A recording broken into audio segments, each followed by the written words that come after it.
ಒಂದು ಐಡಿಯಾ ಕೊಡ್ಲಾ? ನೀನೇನ್ ಐಡಿಯಾ ಕೊಟ್ರು ನಾನಿನ್ನ ಕಟ್ಕೋತೀನಿ ಅಂತಂತೂ ಹೇಳಲ್ಲ. ಏಯ್, ಕೇಳದಷ್ಟು ಉತ್ತರ ಕೊಡ್ಬೇಕು. ಎಷ್ಟು ಜನ ಅವ್ರು ನಿಮ್ ಕ್ಲಾಸಲ್ಲಿ? 45 ಜನ.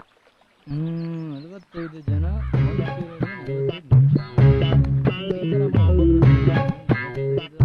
ಬಂದೆ ಬಂದೆ ಬಂದೇ ವ್ಯವಸ್ಥೆ ಮಾಡವ. ನೀತು ಕಾಯಿ ನೋಟ್ಬುಕ್ ಅದ? ಹಾ ಇದೆ. ಒಂದ್ ಕೆಲ್ಸ ಮಾಡು, ನಿಮ್ ಮೇಡಮ್ ಸ್ಟೂಡೆಂಟ್ಸ್ ಎಲ್ರು ನೋಟ್ಬುಕ್ ತಕೊಂಡ್ ಬನ್ನಿ ಅಂದ ತಕ್ಷಣ ಮೊದ್ಲು ತಗೊಂಡೋಗಿ ನಿನ್ ನೋಟ್ಬುಕ್ ಹಂಗೆ ಮಡಗ್ಬಿಡು. ಆಮೇಲೆಲ್ಲ ಮೇಲ್ ಇಡ್ತಾರೆ. ಆಗ ನಿಂದೆ ತಾನೆ ಲಾಸ್ಟ್ ಬುಕ್ ಆಗೋದು.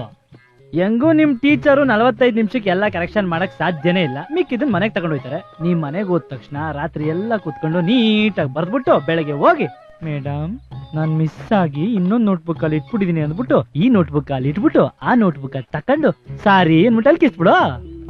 ಐಡಿಯಾ ಏನೋ ಚೆನ್ನಾಗಿದೆ, ಆದ್ರೆ ಒಂದ್ ರಾತ್ರಿಲಿ ಕೂತ್ಕೊಂಡು ಅಷ್ಟೂನು ಹೆಂಗ್ ಬರೆಯೋದು? ನಿಮ್ಮ ಅಮ್ಮಂಗೆ